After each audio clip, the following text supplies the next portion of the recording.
Self-confrontation begins the moment familiar voices fade and you can hear only your own breathing in the room. In that stillness, every assumption you have ever made about who you are begins to loosen. Without the gentle reinforcement of friends, colleagues, or social media, the image you've been curating for years can no longer breathe. Its foundation is external attention. What remains is the raw awareness of your thoughts echoing against the walls of solitude. At first, it feels disorienting, like walking into a hall of mirrors in total darkness. Yet, as your eyes adjust, you discover that each mirror reflects a hidden corner of your psyche.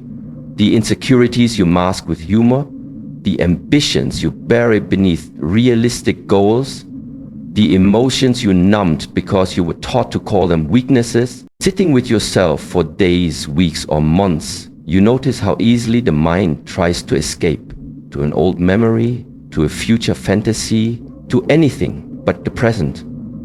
When there is no one around to validate or distract, these tricks lose their allure, and you encounter your unfiltered internal dialogue. Sometimes it speaks in criticism, reminding you of promises you broke to yourself, replaying moments of procrastination, holding up a lens to the gap between potential and performance. Sometimes it speaks in longing, the dreams you shelved, the relationships you took for granted, the passions you feared were impractical. In facing these voices, you begin to see that they do not come from malice, they are messengers, pointing to parts of you that crave reconciliation. Gradually, self-confrontation shifts from interrogation to compassionate inquiry. You own your mistakes without self-flagellation. You observe patterns, how disappointment morphs into defensiveness, how fear dresses itself up as confidence, until the patterns start loosening their grip. You learn to ask real questions. What am I avoiding? Why does this memory sting? Which desires are mine and which belong to the expectations of others? Answers arrive in fragments. A childhood scene explaining your mistrust, a forgotten compliment unveiling a buried talent, a sudden understanding of why a certain friendship drained you. Each fragment is a shard of a larger mosaic you're assembling in silence.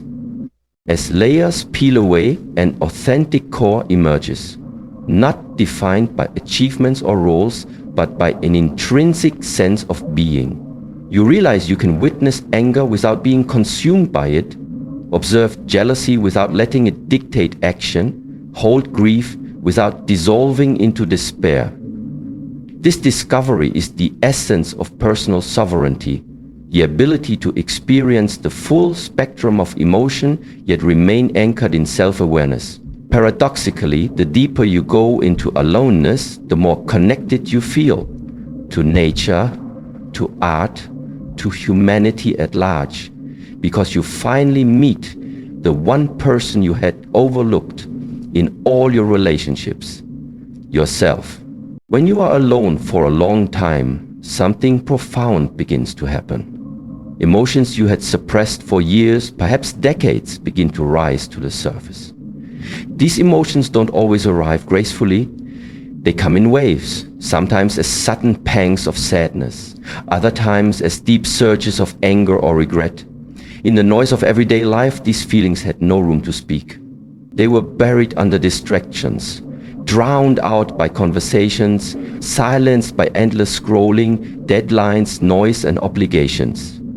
But in solitude, with no external interference, they find their voice again. You might start by feeling inexplicably anxious, or you may feel a hollow sense of longing that you can't explain.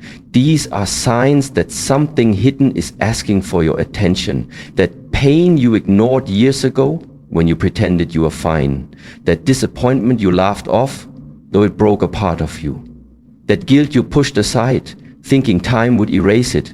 All of it starts knocking on the door of your awareness. And now, finally, you can hear it. It's not easy. In fact, at times, it feels like your heart is turning itself inside out. You might cry unexpectedly. You may feel overwhelming nostalgia for moments you thought you'd forgotten. You may feel shame, regret, or heartbreak come flooding in. But this flood is not a breakdown. It's a release. It's the emotional cleansing that could never happen in a crowded room. Never happen while pretending, performing, or pleasing others. In the silence of your own presence, the dam breaks and the healing begins. Solitude allows you to grieve, not just losses, but unlived parts of your life. You grieve the friendships that faded because you never said how you truly felt. You grieve the version of yourself that had to act strong all the time. You grieve the time you wasted being afraid of your own greatness. And in that grief, you begin to reconnect. You start to feel things more fully. Music touches you in ways it never did before. Nature feels like it's speaking directly to your soul. You laugh, not just socially, but deeply, from a place of renewed connection to life. As your emotional walls soften, you become more attuned not only to yourself, but to others. You start to see people more clearly, not as roles or stereotypes, but as layered, complex emotional beings, just like you. Compassion grows, empathy deepens, and yet none of this could have emerged without you first diving into the often scary, vulnerable realm of your own emotional world. What once felt like loneliness becomes an inner sanctuary, and in that sanctuary, your emotional intelligence blooms. You no longer fear your feelings. You begin to trust them, to learn from them. Because now you know that they are not there to overwhelm you. They are there to guide you back to your true self. When you are alone for a long time, the mind begins to shed its noise, its confusion, and its constant pull in 1,000 directions. In this space of prolonged solitude, mental clarity is no longer something you have to chase. It begins to rise naturally, like mist lifting from a quiet lake at dawn. You're no longer reacting to the world around you. There are no new notifications, no passing conversations, no pressure to perform or pretend. There is just space. Open, uninterrupted, expansive space for your thoughts to unfold. At first, your mind might resist. It's used to chaos, to multitasking, to operating in a state of mild panic. It wants stimulation, distraction, something to hold on to. But as the days pass, the inner chatter begins to quiet down. The thoughts that once bounced frantically around your head like a pinball machine slow their pace. You begin to notice the layers within your own thinking. How one thought leads to another, how fear often masks itself as logic, how doubt sneaks in disguised as practicality. You observe these patterns not as judgments, but as information. You begin to study yourself the way a scientist studies the stars, not to control, but to understand. In solitude, you start asking better questions. Not what should I do next, but why do I always need to be doing something? Not what do people expect of me, but what do I truly want, regardless of what anyone else thinks? The surface level noise, career pressures, societal comparisons, external expectations fades into the background. What remains is the deeper inquiry into meaning, purpose, and truth. You begin to distinguish the voice of your intuition from the voice of fear. You realize that clarity doesn't scream, it whispers. And in solitude, you finally have the silence to hear it.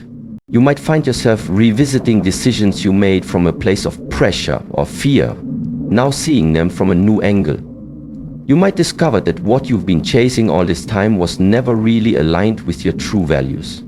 You gain the mental distance to detach from the habits, environments, or relationships that cloud your thinking. You start to see with fresh eyes, not through the fog of expectation, but with the clear gaze of insight. Mental clarity in solitude isn't about finding immediate answers.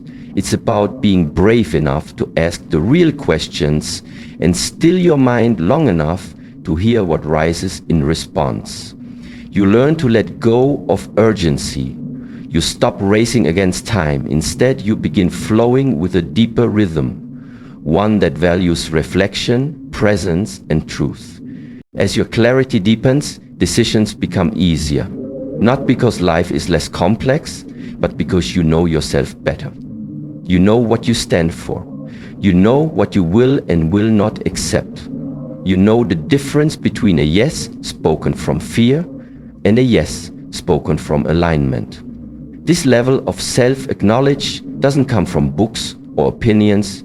It comes from being with yourself long enough to truly listen. When you are alone for a long time, something within you starts to settle, something that could never find rest in the noise of the outer world.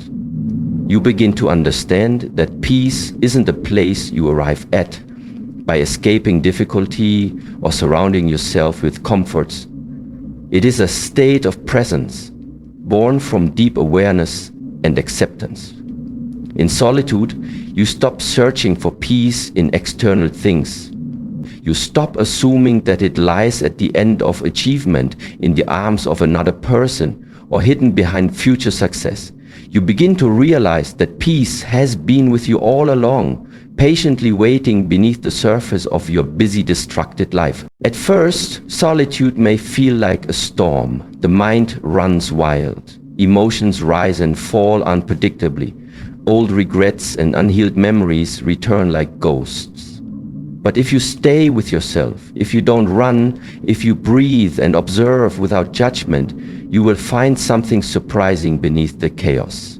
A quiet stillness, not imposed from outside, but emerging from within. You begin to watch your own thoughts like clouds drifting across the sky. There, but no longer consuming you. The emotional waves no longer drown you. They pass through you. You develop the inner strength to remain calm in the face of uncertainty. This is the foundation of true peace. This peace is not fragile. It does not break at the first sign of discomfort. On the contrary, the peace found in solitude is forged in fire. It's earned through courage, the courage to face yourself, the courage to sit with pain, the courage to ask difficult questions without rushing to answers. As you go deeper, you learn to be with discomfort without needing to fix it right away. You become more grounded, more rooted in your own being. Slowly you realize that your peace is no longer tied to circumstances. It's no longer something others can take away. You stop reacting so quickly. The triggers that once ignited stress or anger begin to lose their power over you. You see more clearly that many of life's daily dramas are illusions created by fear, ego, or misunderstanding. With this clarity comes a new gentleness, not weakness, but a calm authority that doesn't need to prove anything. You don't need to win arguments, control outcomes, or always be right. You begin to choose your battles wisely, not out of pride, but out of peace. Peace also brings presence. You begin to actually live in the moment, not as a slogan, but as a lived experience. You taste your food fully. You hear the wind rustling through the trees. You sit with your breath and feel grateful for it. You realize that most of your life was spent either reliving the past or racing toward the future, never fully present in the now. But in solitude and stillness, the now becomes enough, more than enough. It becomes sacred. This peace is not passive. It empowers you, because once you are no longer ruled by fear or restlessness, you can act from clarity rather than reaction. You can create, speak, decide, and move forward from a place of balance. You are not pushed by urgency or pulled by confusion. You are centered, and in that centeredness you find freedom. The kind of freedom that doesn't come from running away from life, but from understanding it. When you spend a long time alone, a remarkable transformation begins to take place. You start to uncover your authentic identity, the real you that has been hidden beneath layers of social conditioning, family expectations, and the roles you've been playing for so long that you almost forgot they were roles at all. In the presence of others, especially over time, it becomes easy to become what the world wants you to be. Solitude has a way of stripping all that away. Without the audience, there is no reason to act. Without constant comparison, there is no one to compete with or impress. You begin to sit with yourself, not as a product, but as a presence. You stop asking questions like, who do they think I am? And begin asking, who am I when no one is watching? At first, the answer may not come easily. Years of self-forgetting can make your own voice unfamiliar, but as you spend time with yourself, observing your thoughts, your preferences, your instincts, you start to uncover patterns that have nothing to do with society's programming and everything to do with your soul's truth. You may discover that the career you've been chasing isn't your passion, it was just the safest path.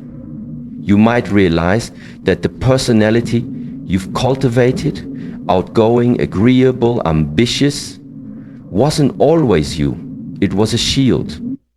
You begin to notice what energizes you, what drains you, what your natural rhythm is when you're not being pulled in 10 different directions.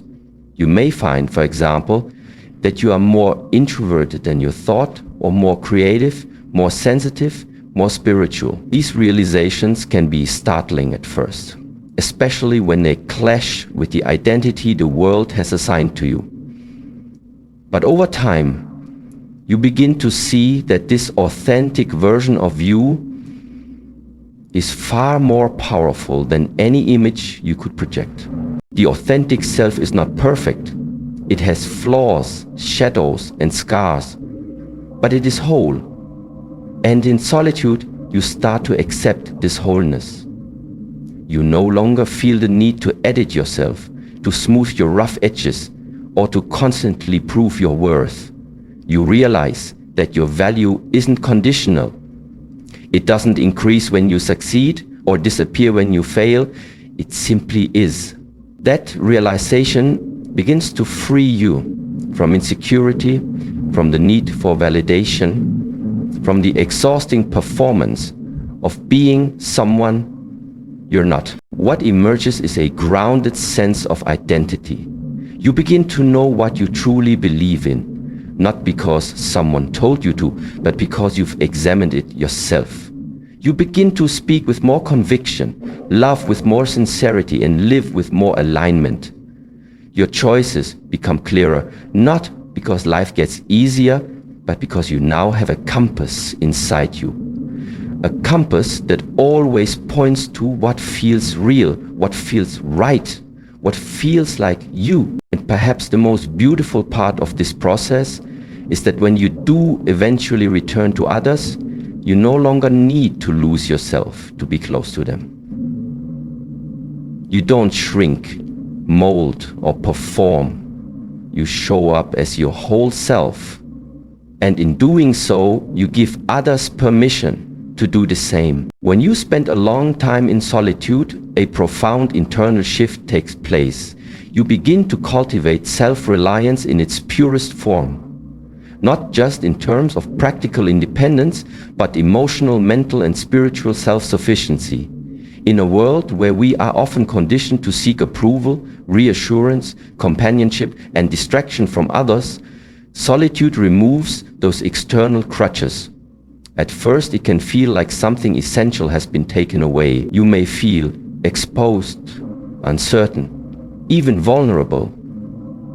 But as the days unfold, you begin to realize that what felt like loss was actually the beginning of a new kind of strength, one that arises from within. You begin to see that much of what you used to outsource, your sense of security, your sense of identity, your emotional comfort, can actually be generated from inside yourself. You learn that you don't always need someone to calm your fears, to lift your spirits, or to validate your choices. You start to become the voice of reassurance in your own head. You begin to soothe your own anxieties, solve your own problems, and motivate yourself to keep going. This doesn't mean you shut yourself off from others.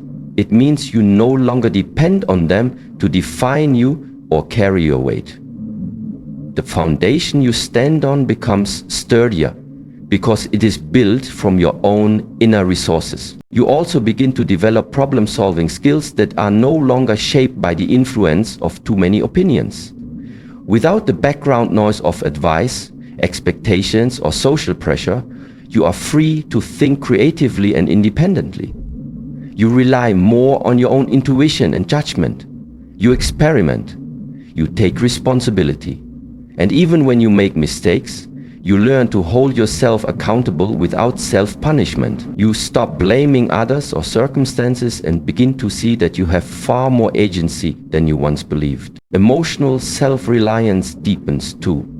You start to recognize your patterns, how you react when you're hurt, how you cope with loneliness, how you handle boredom, disappointment, or fear. You witness yourself in raw, unfiltered states, and instead of reaching for a distraction or another person, you stay with those feelings.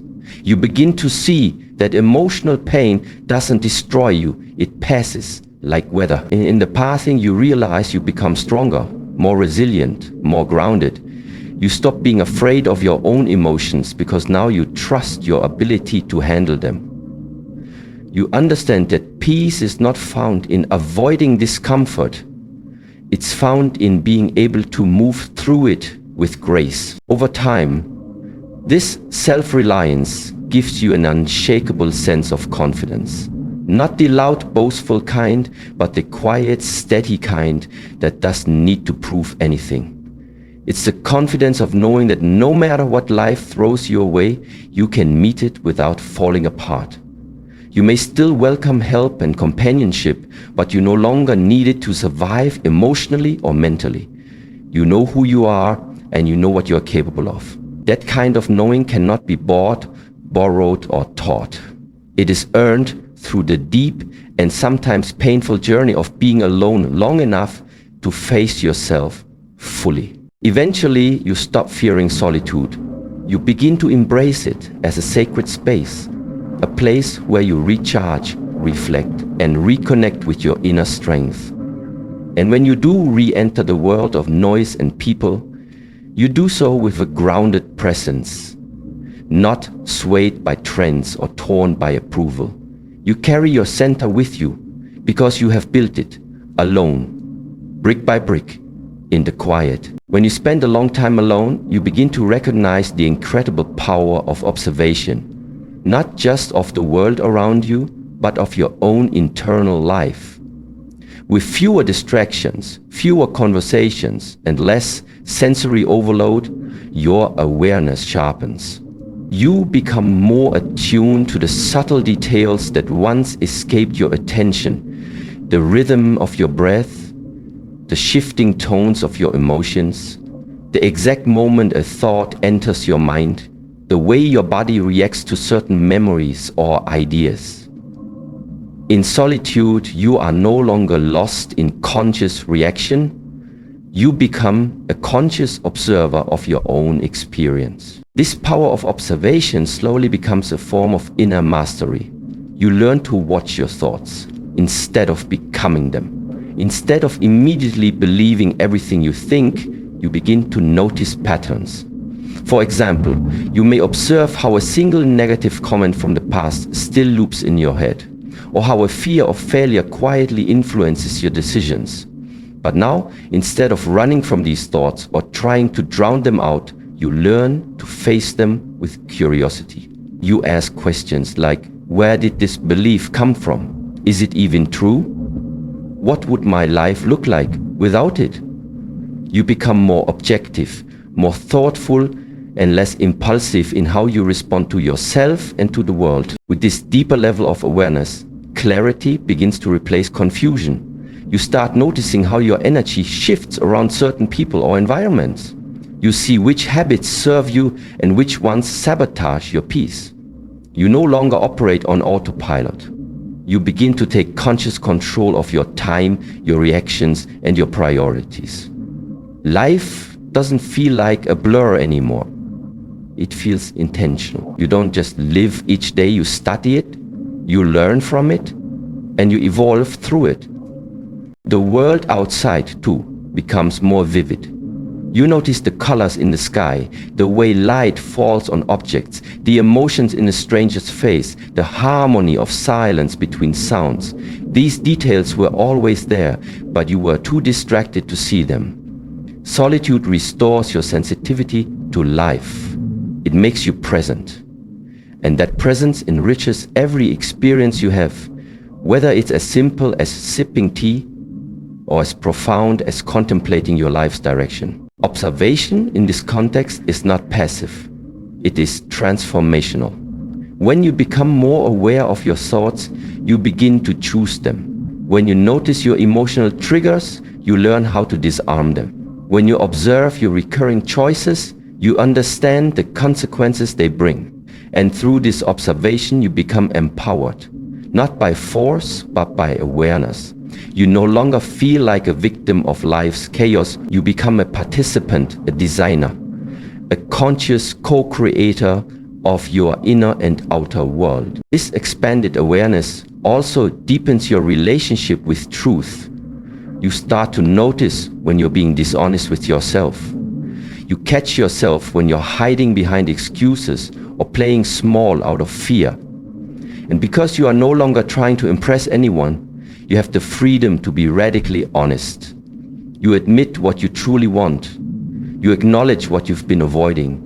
You face your pain without numbing it. And in that honesty, healing becomes possible. When you spend a long time alone, your relationship with time begins to transform. You start to experience time not as a relentless force pushing you from one task to the next, but as a fluid, expansive, almost sacred presence.